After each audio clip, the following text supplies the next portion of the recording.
Detective Sarah Chen had seen many strange cases during her 20 years with the Los Angeles Police Department, but nothing prepared her for what arrived on her desk that cold February morning. The envelope was plain, with no return address, postmarked from somewhere in Nevada. Inside was a single typed letter and 3 photographs that would change everything she thought she knew about one of history's most famous deaths. The letter began simply enough. Detective Chen, what I'm about to tell you will seem impossible, but every word is true. My name is Marcus Webb, and I was a night security guard at Forest Lawn Memorial Park for 15 years. I kept silent because I was afraid. I was paid to stay quiet. But guilt eats at you like cancer, and now that I'm dying, I need someone to know the truth about Michael Jackson's grave. Sarah's hands trembled slightly as she read on. Marcus claimed that 6 months after Jackson's burial in September 2009, he witnessed something during his midnight rounds that haunted him ever since. He described seeing a group of men in dark suits arriving at the cemetery in unmarked vehicles. They carried specialized equipment and moved with military precision toward the Jackson family mausoleum. Marcus watched from the shadows as they entered the sealed crypt, staying inside for nearly 4 hours. The photograph showed blurry images of these men, their faces obscured but their presence undeniable. One image captured a strange metallic case being carried out, roughly the size and shape that made Sarah's stomach turn. Marcus wrote that he confronted his supervisor the next morning, only to be called into a private meeting with men he didn't recognize. They offered him $200,000 in cash and made it clear that talking would endanger not just him, but his family. He took the money and buried the secret for over 15 years. But the letter took an even darker tone. Marcus claimed he had made copies of security footage from that night before the system was mysteriously wiped clean. He had hidden these files in a safety deposit box, and the key was taped to the back of one of the photographs. He begged Sarah to investigate, to finally bring the truth to light. The final line chilled her. They told me what they found inside that grave. It wasn't what the world believed was buried there. Michael Jackson's casket held something else entirely. Sarah spent the rest of that day verifying what she could. Marcus Webb was real. He had worked at Forest Lawn during the specified time period. He had died 3 weeks earlier from lung cancer, which explained the timing of the letter. She pulled everything she could find about Jackson's death and burial. The official reports seemed airtight. The death had been investigated thoroughly. Conrad Murray, his personal physician, had been convicted of involuntary manslaughter. It was an open and shut case of prescription drug misuse leading to cardiac arrest. Yet something about Marcus's letter rang with authenticity. The details were too specific, too careful. This wasn't the rambling of a conspiracy theorist seeking attention. This was a confession from a dying man unburdening his conscience. Sarah knew she should pass this to her superiors immediately, but instinct told her to dig deeper first. In her experience, cases involving powerful people and large sums of money had a way of disappearing into bureaucratic black holes. She decided to start with a safety deposit box. The photograph of the key tape behind it showed the clearest view of the mysterious men outside the mausoleum. Sarah noticed something she had missed initially. In the background, barely visible, was a vehicle's license plate. It was partial, but it was something. She sent the image to the forensics lab for enhancement, marking it as low priority to avoid drawing attention. As she left the office that evening, Sarah couldn't shake the feeling that she was about to open a door that powerful people had worked very hard to keep sealed. The king of pop had died 15 years ago, mourned by millions around the world. His grave was supposed to be his final resting place, sacred and undisturbed. But if Marcus Webb was telling the truth, then Michael Jackson's burial had been the beginning of something far more sinister than anyone imagined. The question that kept Sarah awake that night was simple and terrifying. If Michael Jackson's body wasn't in his grave, then what was? And more importantly, where was he? 3 days later, Sarah stood inside the quiet marble halls of Pacific Trust Bank in downtown Los Angeles, clutching the small brass key that Marcus Webb had left behind. The bank manager, a nervous young man named Robert Chen, no relation, had verified the box number matched their records. Marcus had paid for it in advance through 2030, which meant he had planned for this moment long before his death arrived. The safety deposit room was cold and windowless, designed for privacy and security. Robert inserted the bank's master key into one slot, while Sarah used Marcus's key in the other. The mechanism clicked, and the long metal box slid out smoothly. Robert excused himself, following protocol, leaving Sarah alone with whatever secrets Marcus had preserved.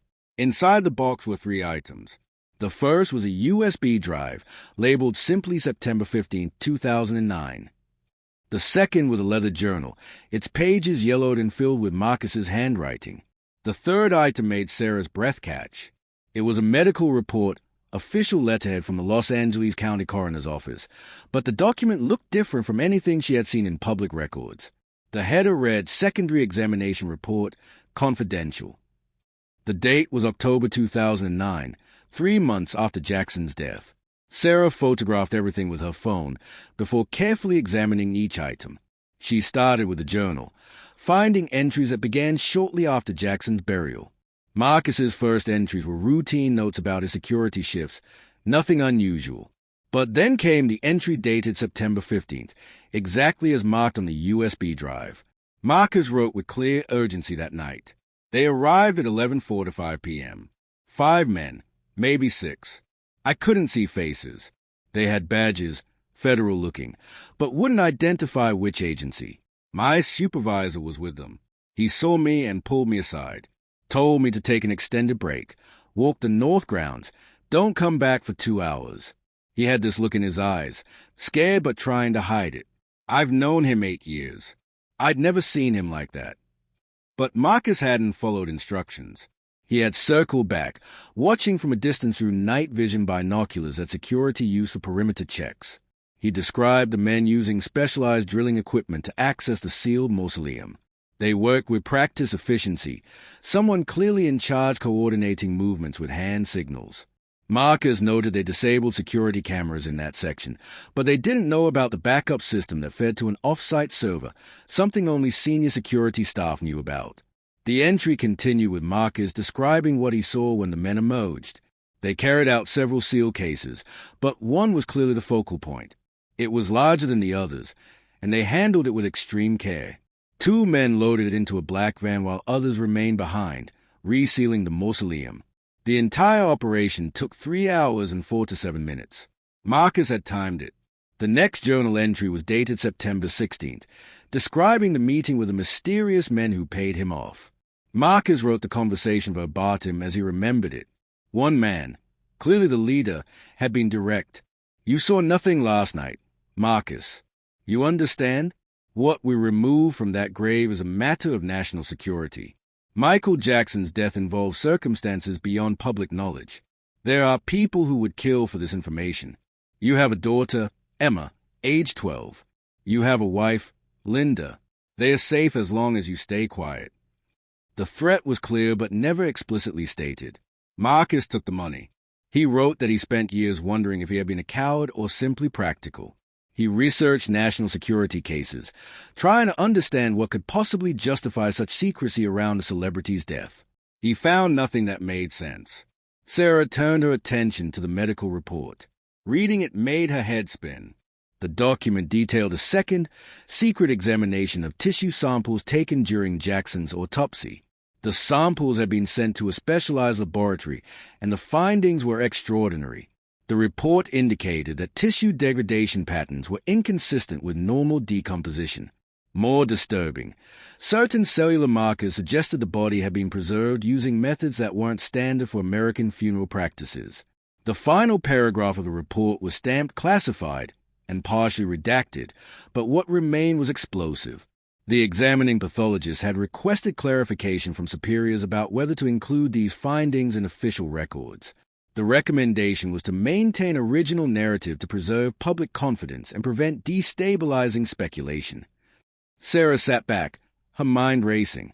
This wasn't just about a possible grave robbery. This suggested official involvement at the highest levels, a coordinated effort to conceal something about Michael Jackson's death or burial. But why? What could possibly justify this level of secrecy? The man had died of a drug overdose. His doctor had been convicted. The case was settled. She loaded the USB drive into her laptop, using a secure partition isolated from the network. The video files loaded slowly, security footage with timestamps from September 15th, 2009. The quality was grainy, typical of older systems, but clear enough. Sarah watched the entire sequence Marcus had described. The men arriving, the equipment being unloaded, the careful, deliberate entry into the mausoleum, and then, hours later, them leaving with the mysterious cases. Sarah froze a frame on the best shot of the van's license plate. She ran it through the database, knowing it was probably registered to a shell company all long since changed. What came back surprised her. The vehicle was registered to a private medical transport company called Genesis Biosystems. The company specialized in sensitive biological material transport and had contracts with several government agencies. Their client list was classified. Genesis Biosystems operated from an unmarked facility in Pasadena, hidden in plain sight among biotechnology research centers that dotted the area.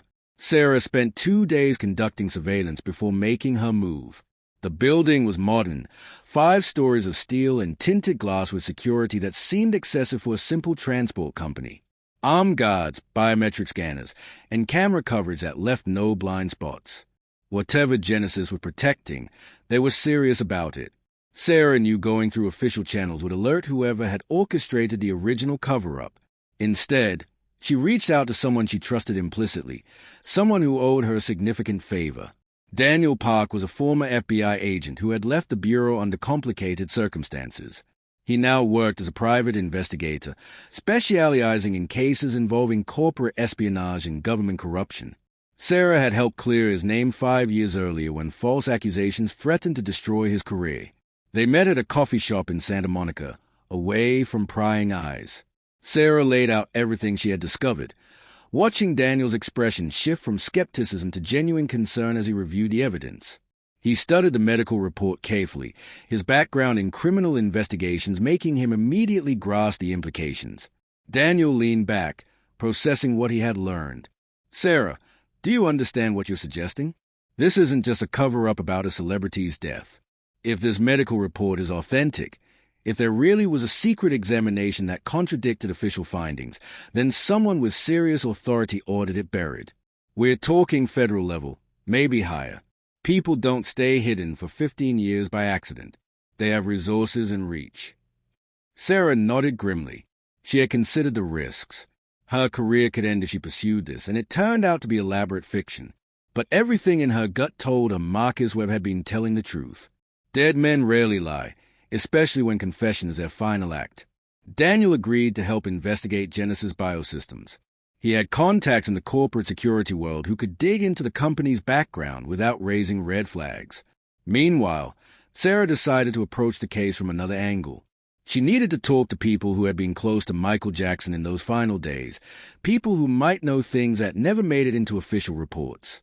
The first person on her list was Antwan Williams, Jackson's former bodyguard.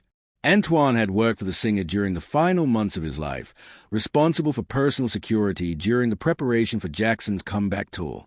He had testified during Conrad Murray's trial, but had always seemed uncomfortable with certain questions, his answers carefully measured as if walking through a minefield of dangerous truths. Finding Antwan proved easier than expected. He ran a private security firm in Las Vegas, keeping a low profile but still in the business he knew best. Sarah flew there on her day off, carrying only copies of the evidence, keeping originals locked away in 3 separate secure locations. She had learned early in her career that important evidence is a way of disappearing. Antwan agreed to meet her at his office, a modest suite in a business complex near the Strip. He was in his 50s now, with gray threading through his hair, but still maintained the imposing physical presence that made him effective at his job. When Sarah explained why she had come, his reaction told her everything. His face went carefully blank, the expression of someone who had been waiting for this conversation for years but hoped it would never come. He made her promise that their conversation would remain off the record until she had irrefutable proof. Then he told her a story that made Marcus Webb's revelation seem like merely the tip of a massive iceberg. Antwan began by describing the chaos of Jackson's final days. The pressure to prepare for 50 concert dates at London's O2 Arena was immense. Jackson had been struggling with insomnia, anxiety, and the physical toll of rehearsals after years away from performing. But Antwan noticed something else, something that bothered him then and haunted him now. There were people around Jackson who shouldn't have been there, individuals with no clear role in production who seemed to have unprecedented access to Singer. One man in particular stood out. Antwan described him as professional, always in expensive suits, carrying himself with authority that made others defer to him. He claimed to be a medical consultant brought in to help manage Jackson's health during the demanding rehearsal schedule. But Antoine's instincts told him something was off. The man asked strange questions, not about Jackson's health, but about his routines, his security arrangements, his vulnerability. Antoine had expressed concerns to his superiors, but his warnings were dismissed. The man had all the proper credentials, letters of recommendation from respected institutions. Everything checked out on paper. But Antoine had done security long enough to recognize intelligence operatives, and this man moved like someone trained in surveillance and manipulation. The night Jackson died, Antoine wasn't there. He had been removed from the overnight security detail 3 days earlier, reassigned to daytime duties only. The official explanation was budget cuts and scheduling efficiency, but the timing felt calculated. When he heard about Jackson's death the next morning, his first thought wasn't sadness but suspicion. Something about the whole situation felt staged, managed, controlled. Then Antoine revealed something explosive. 2 weeks after Jackson's burial, he received a visit from federal agents. They questioned him extensively about his time working for Jackson, particularly about the mysterious consultant. They wanted to know what Antoine had observed, what concerns he had raised, who he had told. The interview lasted 6 hours, and at the end, they gave him a choice. He could sign a non-disclosure agreement with a substantial financial incentive, or he could face an IRS audit and investigation into his business practices that would destroy him financially. Antoine took the deal. He had a family to support and debts that the settlement money would clear. But he kept copies of everything, insurance against the day when staying silent became more dangerous than speaking up. He handed Sarah a folder containing his original notes from that period, including photographs of the mysterious consultant and records of when the man had accessed Jackson's residence. Sarah studied the photographs. The man was in his 40s, professionally groomed, with a kind of face that seemed designed to be forgotten. Nothing distinctive, nothing memorable, exactly the appearance someone would cultivate if they wanted to move through the world without leaving impressions. But in one photo, taken from a distance, the man was speaking on a phone, and his body language suggested authority and control. Antoine had one final revelation. 3 years after Jackson's death, he saw the mysterious consultant again. It was by pure chance, at a medical conference in San Francisco where Antoine was providing security. The man was registered under a different name, listed as working for a biomedical research foundation. Antoine had followed him briefly, confirming it was the same person, then backed off, not wanting to risk exposure. But he remembered the foundation's name, the Lazarus Initiative. When he researched it later, he found almost nothing except a vague mission statement about advancing emergency medical research. The Lazarus Initiative existed in the shadowy space between legitimate research and classified government projects.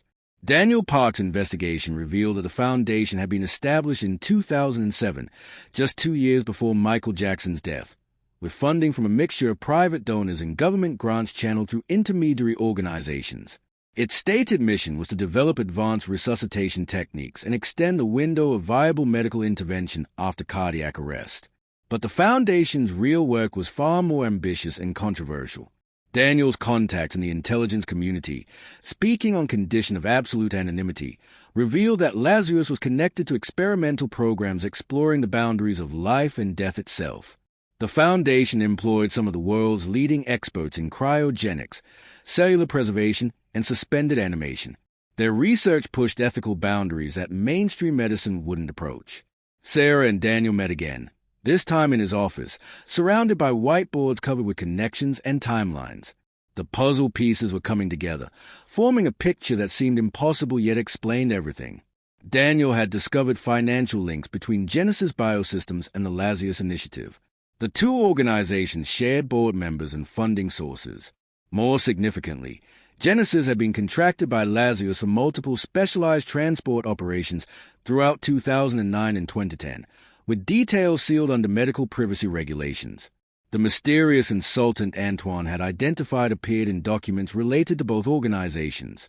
His real name was Dr. Raymond Kovac, and his credentials were impressive and disturbing. He had worked for military intelligence before transitioning to private sector biomedical research. His expertise was in crisis management and medical intervention under extreme circumstances. Reading between the lines of his carefully scrubbed biography, Kovac was someone who helped powerful people solve problems that couldn't be solved through conventional means. Sarah spent sleepless nights considering the implications. If Michael Jackson hadn't actually died that June day in 2009, if what happened was instead some kind of medical intervention or preservation, then the entire narrative the world accepted was a lie.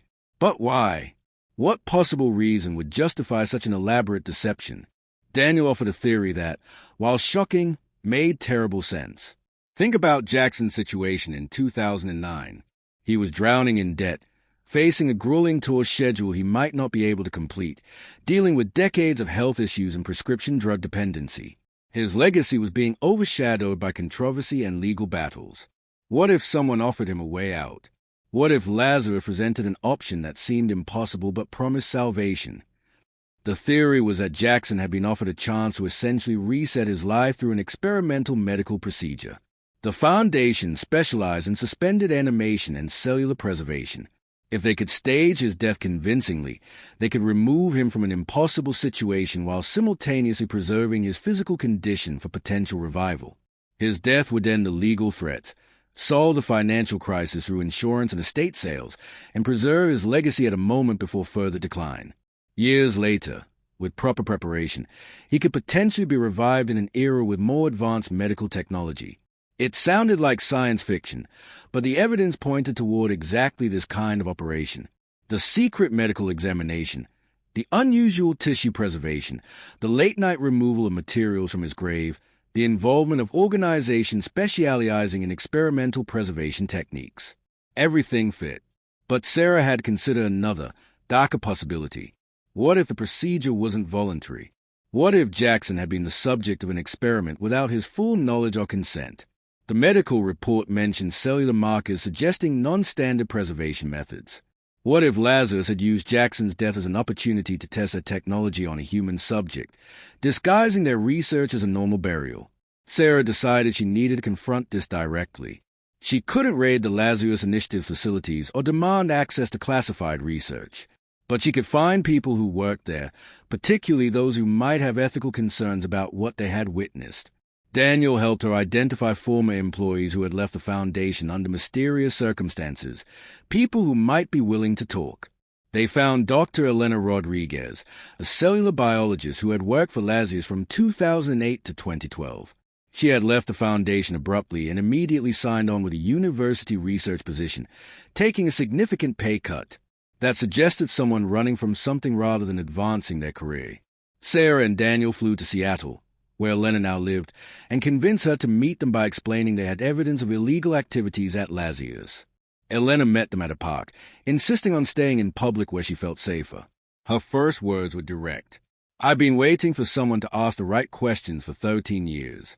I signed NDAs that would bankrupt me if I violate them, but I can't take what I know to my grave. What do you want to know about Project Revival?" Project Revival was Lazarus's most classified program. Elena explained that it wasn't just theoretical research, but active human trials conducted on subjects who, officially, were deceased. The program worked by inducing a state of extreme metabolic suspension, cooling the body to just above freezing while maintaining minimal cellular activity. The goal was to preserve human tissue for extended periods with the possibility of later revival using advanced techniques. The ethical problem was consent. Most subjects were people who had died suddenly, their bodies acquired through arrangements with specific mortuaries and coroners who were part of the network. Families believed their loved ones were being buried or cremated normally. Instead, some bodies were diverted to Lazarus facilities for experimental preservation. Elena's voice shook as she described what she witnessed. The facility housed dozens of suspended subjects, their bodies maintained in specialized chambers. She had been told they were all legally deceased with proper documentation, that the research was pushing boundaries but not crossing legal lines. But she discovered evidence suggesting otherwise. Some subjects showed brain activity patterns inconsistent with true death. Some had been preserved within minutes of cardiac arrest, faster than normal death declaration protocols would allow. When Elena raised concerns with her superiors, she was reminded of her NDAs and told the research was authorized at the highest levels of government. She was shown documents with official seals and classified stamps, suggesting the program had intelligence community backing. Terrified and morally compromised, she documented what she could and left as soon as her contract allowed. Then Elena dropped the revelation Sarah had been both dreading and expecting.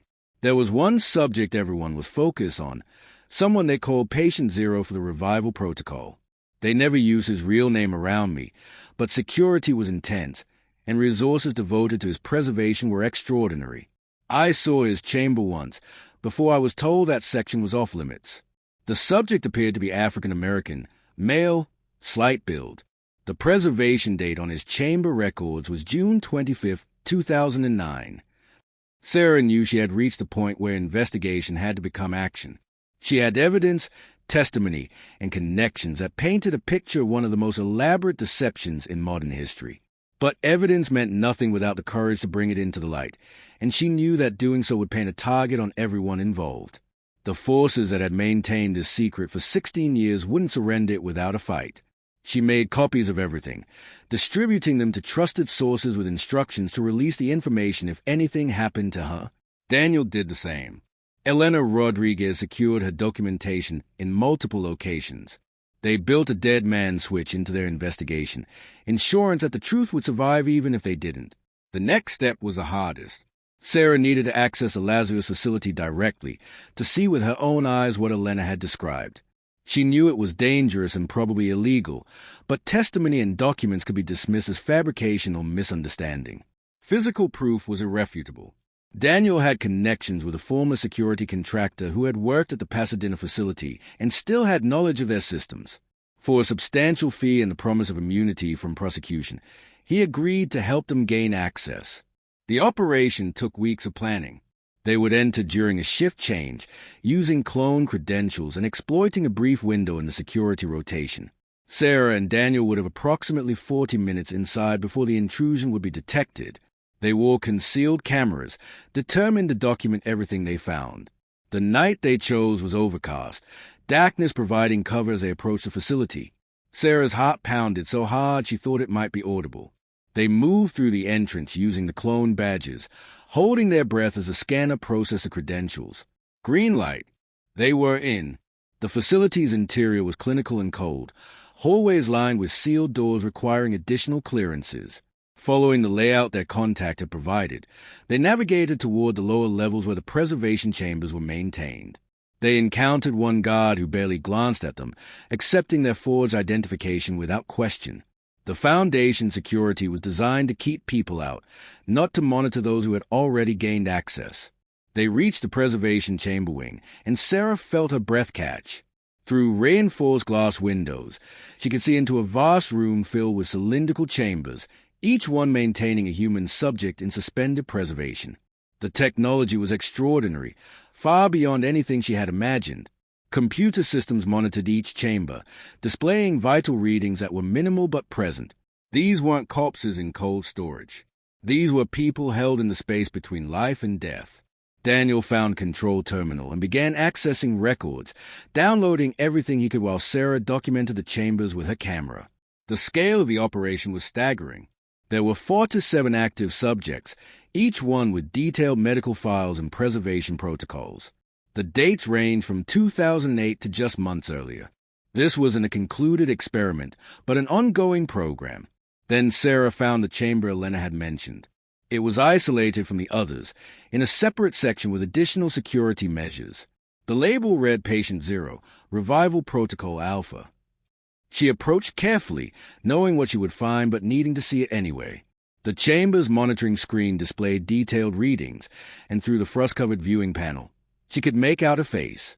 It was unmistakably Michael Jackson, not the ravaged, struggling figure from his final years, but something closer to the vital performer from his prime. The preservation technology had maintained his physical form in remarkable condition.